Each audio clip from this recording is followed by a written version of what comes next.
This is the story of Marcus Allen Voss and his wife Elena Voss. They had been married for 9 years when the distance between them stopped feeling like a phase and started feeling like a feature, something built into the architecture of their life together, load-bearing and permanent. Marcus was the kind of man who expressed love through consistency. The coffee made before she woke, the car insurance renewed on time, the quiet presence of a person who never left. Elena was the kind of woman who needed to feel chosen, not simply kept, and somewhere in the slow accumulation of ordinary days, she had stopped feeling like either. They were not unhappy in any dramatic sense. They were unhappy the way a house gets cold, gradually, room by room, until one morning you realize you've been sleeping under 2 blankets and calling it fine. What was about to unravel had less to do with betrayal than with the terrifying ease of it. How naturally they had each learned to reach for warmth from other directions, and how long they had both pretended not to notice. The Saturday before the Callaway and Bren annual corporate party, Marcus spent 40 minutes in the kitchen making Elena's favorite pasta with brown butter, crispy capers, the parmesan shaved thin the way she'd shown him once, years ago, from a YouTube video she'd since forgotten watching. She came home late, still in her work blazer, her heels in her hand, and said it smelled wonderful. She ate half the bowl before her phone pulled her back to the living room couch, and Marcus stood at the sink, rinsing dishes with the quiet, organized focus of a man who had learned not to require acknowledgement for small gestures. This was their marriage in its current form, well-maintained, intermittently warm, running on the accumulated goodwill of better years. They'd met in their late 20s at a conference in Portland. She'd been a junior analyst, he'd been 3 months into a risk management position at a mid-sized financial firm. He'd noticed her in the way serious people notice each other, not through attraction first, but through recognition. She spoke in paragraphs, she asked follow-up questions, she laughed at things that were actually funny and went quiet when people around her said something stupid, which Marcus found more attractive than any performance of agreement. They were together within 6 weeks, married in 2 years.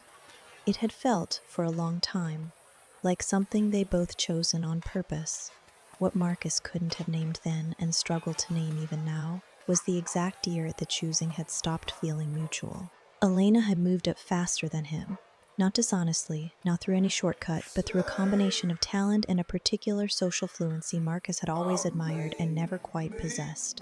She read rooms, she knew when to speak and when to let silence do the work. By the time she was 36, she was a senior director at Callaway and Bren, reporting directly to the company's executive vice president, a man named Derek Hale. Marcus had met Derek twice at company events. Both times Derek had shaken his hand with the specific warmth of someone who had spent years perfecting warmth as a technique. Marcus worked for a firm called Redmond Advisory, smaller, quieter, the kind of company that generated no headlines and reliable returns.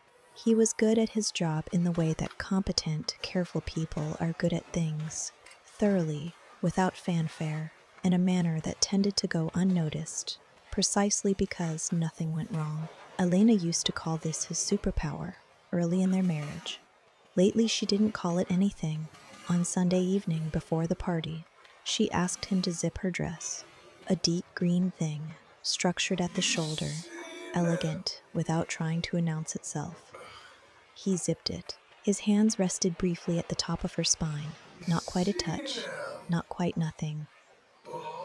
"You look good," he said. "Thank you." She was already checking her earrings in the mirror. He watched her reflection without her noticing. There was a version of this moment where he said something real. "I miss us. I don't know what happened. I made you pasta and you ate half," but the words felt clumsy before they formed, and Marcus had a long-standing habit of not saying things he couldn't say well. They drove to the venue mostly in silence, not hostile silence, just the kind that accumulates in cars between people who have run out of new things and haven't yet decided what to do about the old ones. Elena scrolled through something on her phone. Marcus watched the road. The party was held at the Whitmore Hotel. Marble floors, low music, the kind of lighting that made everyone look just slightly better than they actually were. Marcus got them both drinks. Elena found her colleagues quickly, the way she always did. moving into the room with the ease Marcus had watched for years and never stopped finding slightly vertiginous. The way you feel watching someone do something physical that you know you could not do yourself. He stood near the window with his drink and watched her work the room. At some point, Derek Hale appeared at her side. She touched his arm when she laughed. It was the kind of touch that, in isolation, meant nothing. Marcus noted it the way he noted most things, quietly, without expression, filing it somewhere he hadn't named yet. He got a second drink. He watched the city below the window for a while. When he turned back to the room, he found her without looking for her. Some old marital instinct, the kind that stays even when everything softer has eroded. And he saw, through a gap in the crowd near the corridor to the coat check, Elena and Derek standing close in a way that people stand when the party noise gives them permission to pretend they're alone. He saw her turn her face up toward him. He saw Derek Hale kiss her. It lasted perhaps 4 seconds. Marcus did not move. He felt something shift in the region below his sternum. Not a breaking, exactly. More like a gear engaging. A quiet mechanical click. He took out his phone. He opened the camera. He held it low, angled, and he recorded 14 seconds of video before they separated. Then he put his phone back in his jacket pocket, finished his drink, and when Elena returned to him 20 minutes later with bright eyes and a story about something funny Derek had said, Marcus listened to the whole thing, asked a follow-up question, and drove them home without any deviation from the usual Saturday night ritual. Later, while Elena slept, he lay on his back in the dark and understood with complete clarity that the feeling he'd had by the window wasn't surprise. He'd been waiting, without knowing it, for something to become certain. In the weeks following the party, Marcus noticed the texture of his own attention changing, not his behavior. That remained consistent, almost deliberately so. He made coffee. He answered emails. He came home at the same time and cooked or ordered in and sat across from Elena at the dining table they bought together from an estate sale in Connecticut 6 years ago. The one with the small burn mark near the far edge that they'd always meant to stand out. He did not act differently, but he had begun to watch. It was not surveillance in any ugly sense. It was closer to the hyperclarity that sometimes comes after a near accident. The way your senses briefly sharpen to compensate for a near miss. Cataloging details they'd previously floated past. He noticed that Elena now kept her phone face down. He noticed that she laughed at something on it occasionally. A specific quiet laugh. Not the one she used socially, but a more private version. The one she'd used with him in the early years when something genuinely delighted her. He noticed she had started going to the gym in the mornings. Not suspiciously, not as a cover story. She'd talked about it for months. But she had started doing so with a renewed consistency. And she bought new clothes for it, and she looked at herself in the mirror more often than she used to. He did not find any of the stamming. He simply found it legible. At work, Marcus had been quietly in conversation with a woman named Constance Tremblay, co-founder of Archer Advisory, Redmont's primary competitor and, in the last 18 months, the more interesting of the two firms by some distance. Constance had approached him at an industry dinner in October, 7 weeks before the Callaway party, and the conversation had been, on the surface, collegial. Underneath, it had been something else. She wanted him, not romantically. Constance was 70% business, and the other 30 was a steely personal philosophy she expressed mostly through silence and well-timed eyebrow movements. She wanted his mind. His specific, grinding, detail-oriented, nothing goes wrong mind. Marcus had not yet given her an answer. He was the kind of person who needed time to be certain. He was, by November, becoming more certain. One evening, he and Elena had dinner at home. She cooked, which she did occasionally when she felt something she couldn't name, using the kitchen the way other people use long walks. She made roast chicken. She poured wine. They sat at the estate sale table and talked about her sister's new apartment in Denver and a documentary Marcus had watched, and whether they should bother doing anything for New Year's this year. The conversation was not unpleasant. That was the unnerving part. They were good at conversation. They'd always been good at conversation. It had been one of the things in the beginning that made everything else feel manageable. Now the conversation was fine and smooth and moved without friction, and Marcus sat inside it the way you sit inside a well-designed airport, comfortable, functional, and profoundly aware that you are only passing through. Do you ever feel like Elena started, then stopped and drank her wine? Like what? I don't know. Like we've just gotten very good at this. She gestured vaguely at the table, the dinner, the two of them. At dinner? At performing dinner. Marcus looked at her. She was looking at her glass, not at him. He understood she was not being cruel. She was being, in her oblique way, honest. She did this sometimes. Released something true into the middle of a mundane conversation and then backed away from it. I don't think it's performing, he said carefully. I think it's just what things look like when they've been going on for a while. Maybe. She cut a piece of chicken. Maybe that's what performing is. The silence that followed was of the specific variety Marcus had become fluent in. He looked at her, the particular angle of her jaw, the way she held her fork slightly too tightly when she was thinking, and felt, simultaneously, a deep familiar tenderness and something he could only describe as grief. Not for something lost, for the shape of the thing they built together, which he could now see clearly from the outside, as though he'd already left it. I think some people, he said eventually, get very far into a life before they realize they stopped being honest with each other. Not lying exactly, just rounding things off so everything stays smooth. Elena looked at him then. Something moved across her face.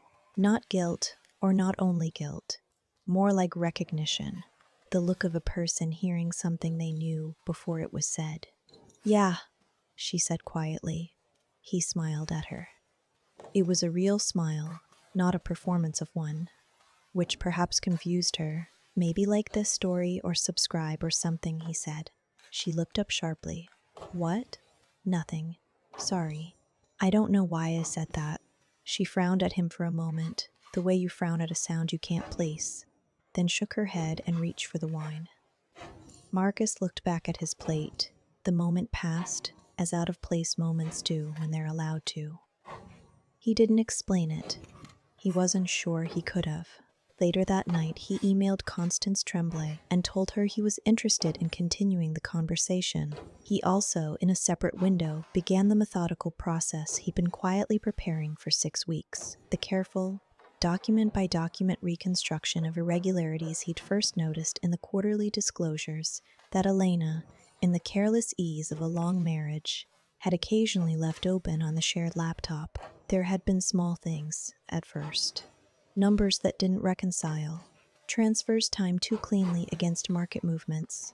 The kind of thing that could be coincidence, or could be something else entirely.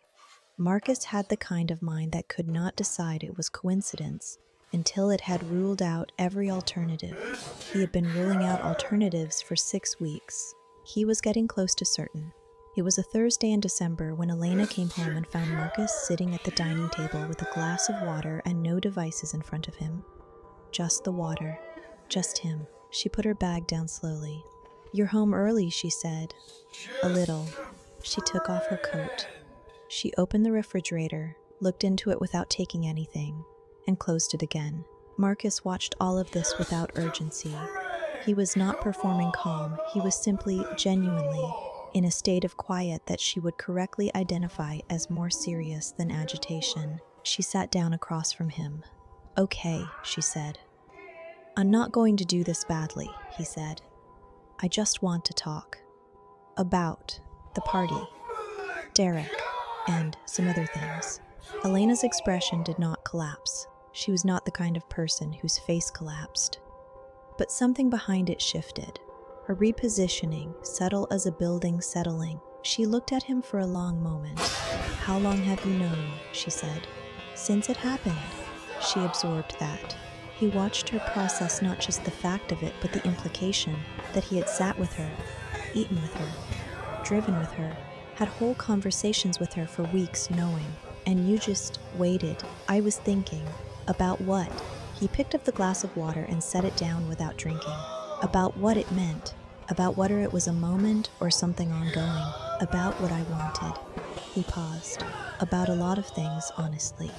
It's not, she started, and then stopped herself, and he appreciated that she stopped herself rather than reaching for a minimization. It's been a few months, with Derek. I'm not asking you to. I'm not explaining it as something small. I know. I don't know what I was looking for.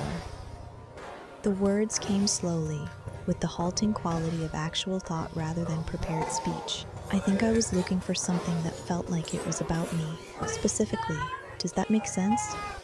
It does. That's not about you being insufficient. She looked at him directly. I need you to hear that. I hear it, he said. I'm also aware it doesn't change what it is. She nodded. She was looking at the burn mark on the table. They both looked at it a lot over the years, the way you look at minor flaws in familiar spaces, not with attention but with the peripheral recognition of something that simply belongs to the landscape. Are you angry? She asked. He considered it. The honest answer required some excavation. I'm sad, he said. Mostly. Underneath that, I think I'm angry. But the sadness is sitting on top of it right now. I'm sorry, Marcus. He believed her. That was the complicated part. She meant it, and he believed her, and neither of those things simplified anything. I want to tell you something, he said, and I need you to let me finish before you respond. She straightened. I know about more than the party. He held her gaze.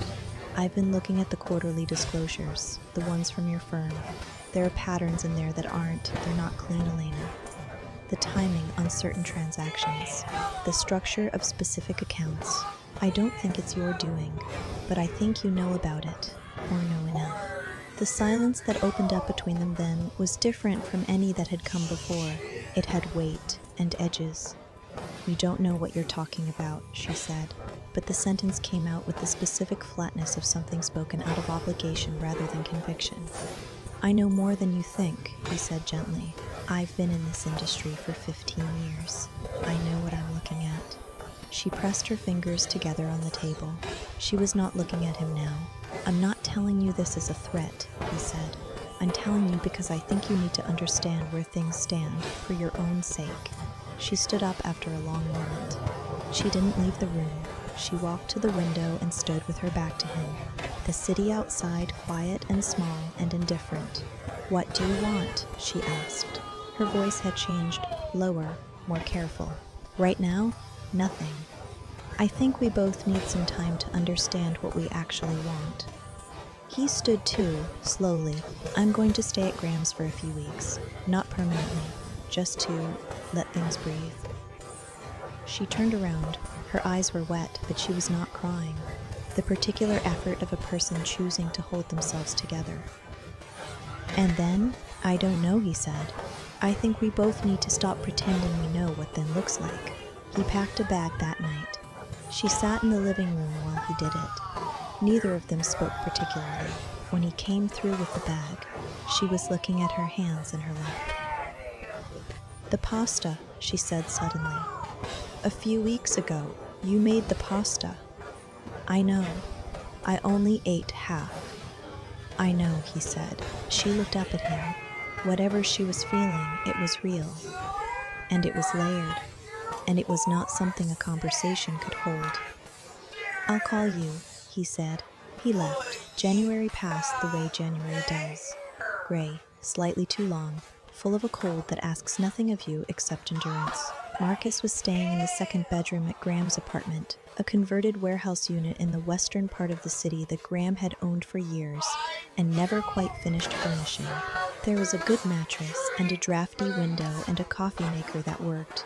Marcus found the austerity almost useful, a life reduced to its essentials, nothing decorative to maintain. He went to work. He had dinner with Graham occasionally, their conversation following its decades-long rhythm. Easy, unsentimental, built on the shorthand of men who'd known each other long enough to have witnessed each other's worst decisions and not taken notes. Graham didn't ask many questions. When he did ask, he asked them carefully. Marcus answered honestly, mostly. He had formally accepted the position at Archer Advisory in mid-January, senior risk analyst, with a mandate that Constance had described with characteristic economy as broad. He understood what broad meant.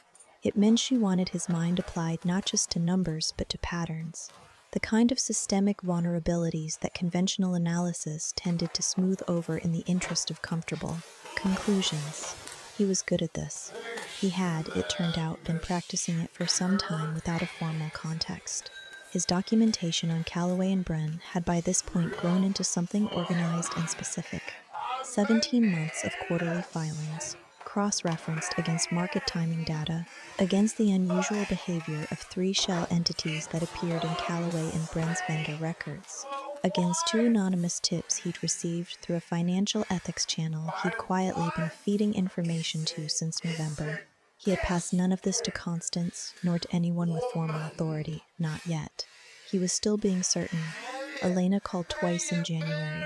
Both conversations were short and careful. The texture of people navigating shared space without a clear map. She mentioned once that she was working long hours. She mentioned that her sister had called. She did not mention Derek. He did not ask. There was an understanding between them, unspoken and mutual, that they were holding certain things in suspension, not resolving them, not abandoning them, simply letting them sit in a temperature-controlled room until they could be handled without contaminating everything around them. She had, Marcus gathered from small things, told a version of events to her friends, a version in which the separation was mutual and undefined, and the product of vague incompatibilities, which was not entirely false and was not the whole truth. He didn't blame her for this. People need a story they can tell. He understood the impulse. He had spent much of his own life choosing which version of himself to give to a room. What he observed without pleasure was how quickly the simplified version of a complicated thing becomes the thing itself. By February, he heard from a mutual acquaintance that Elena was doing really well and seemed good, like maybe the space was the right call. He recognized this as the social metabolism at work, the way people around a situation reshape it into something that allows everyone to keep moving. He held no grievance about it. He simply noted it. He was, slowly and with the particular difficulty of someone who communicates primarily through action, beginning to understand his own share of what had happened. He had been present, reliably, consistently, without fail, in the way an institution is present. He had never missed an obligation. He had never disappeared. He had also, he understood now, rarely been emotionally available in the specific sense that Elena had needed, not for service, but for exposure, for being seen in the uncomfortable way, the unguarded way, the way that risks something. He was good at proximity. He had been less good at vulnerability. He did not excuse her choices with this. He simply added it to his understanding, which he was trying to make honest rather than self-protective. In March, he met with the compliance office of the Financial Industry Oversight Board, an informal meeting, technically off the record, in a bland conference room in an office building that smelled of recycled air and institutional carpeting. He brought his documentation. He answered questions for 2.5 hours. He was told that an investigation would proceed. He returned to Graham's apartment and made eggs and watched something forgettable on television and went to bed at a reasonable hour.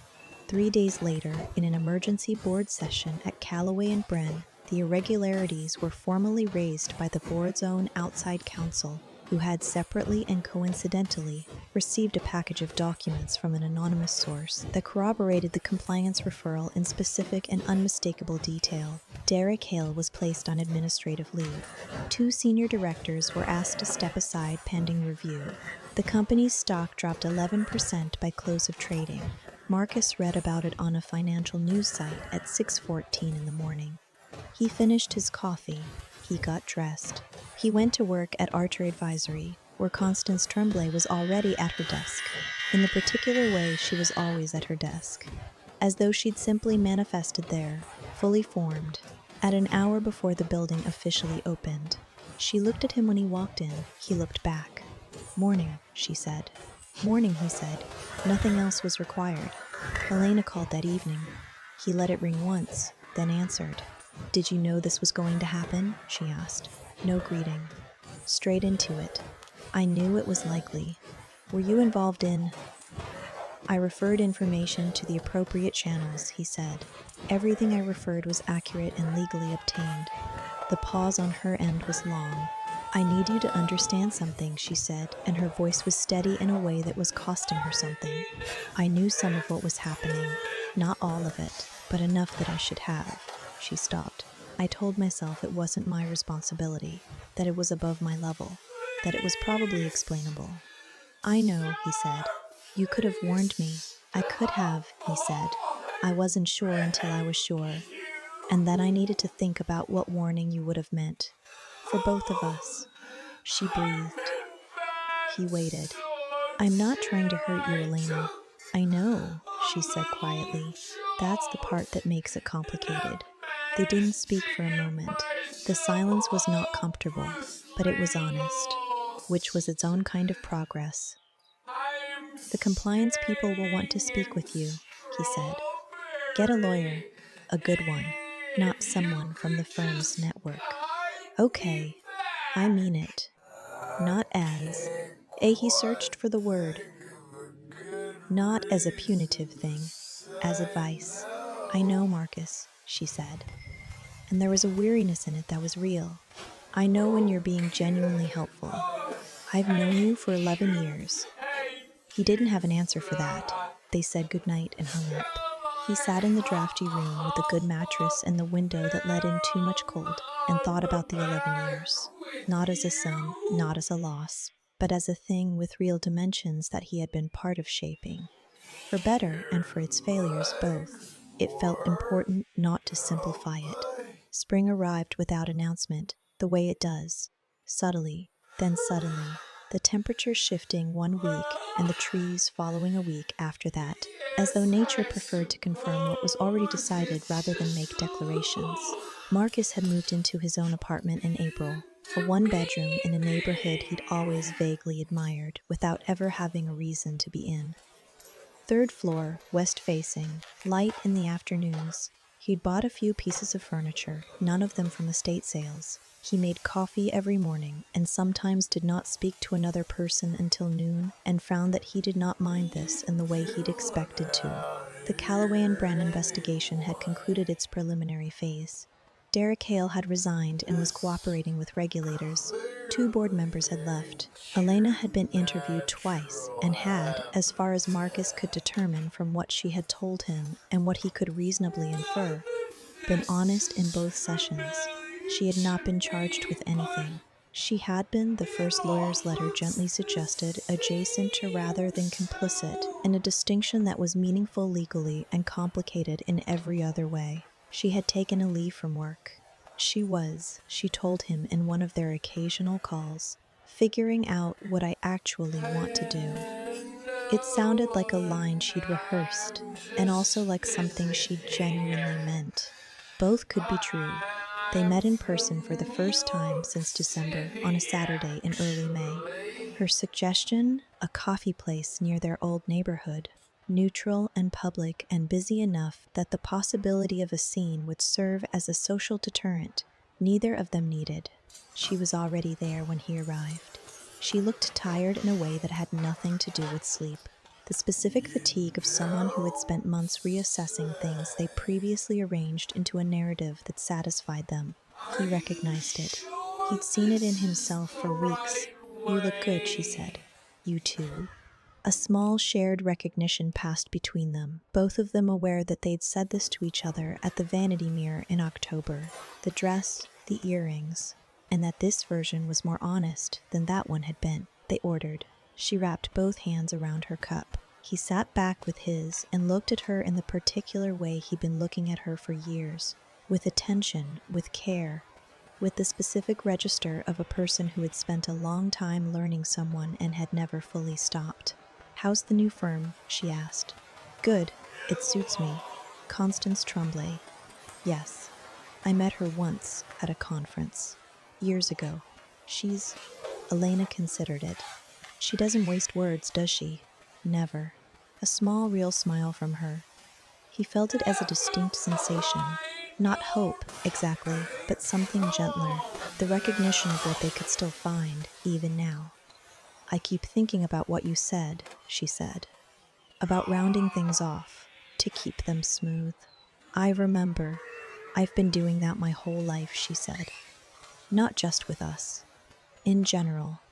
I don't let things be jagged, and then one day they're not anything anymore. They're just smooth surfaces. He didn't rush to respond. He let the sentence occupy the space it needed. I've been thinking about my part in it, he said. How I was there without being accessible. And the way you needed. I think I told myself that consistency was the same as closeness. She looked at him. Her eyes were steady.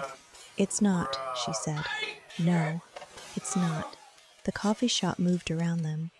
The low chatter of Saturday morning, the sound of the door opening and closing, a child at the next table doing something emphatic with a spoon. They sat inside, all of it slightly apart from it. Are you okay? She asked. Not a social question, a real one. He thought about it with the seriousness it deserved. I think I'm becoming okay, he said. I think I spent a long time being fine, which is different. She nodded slowly. She knew the difference. What do you want? He asked. Not from me. In general, what do you actually want? She looked at the table, then back at him. When she answered, the words came without their usual architecture. No paragraph structure. No careful construction. Just the thought, I want to feel like I'm living deliberately. Like I chose my day and it wasn't chosen for me by momentum. She paused. I want to stop needing people to tell me I matter and just know. He held that. That's a good thing to want, he said. It took me 11 years and the collapse of my professional life to articulate it. Most people never get to articulate it. She laughed, brief, not entirely unhappy. It sounded like her, not the social laugh, not the private one she'd been giving her phone in October. Something older, something from before. They finished their coffee. The conversation found its natural end without drama, without unresolved things needing to be forced into closure. They had, in an unplanned way, said the true things. Not all of them, not permanently, but enough. Outside on the street, she paused and turned to him, and for a moment he thought she was going to say something that would require him to feel something he wasn't ready for.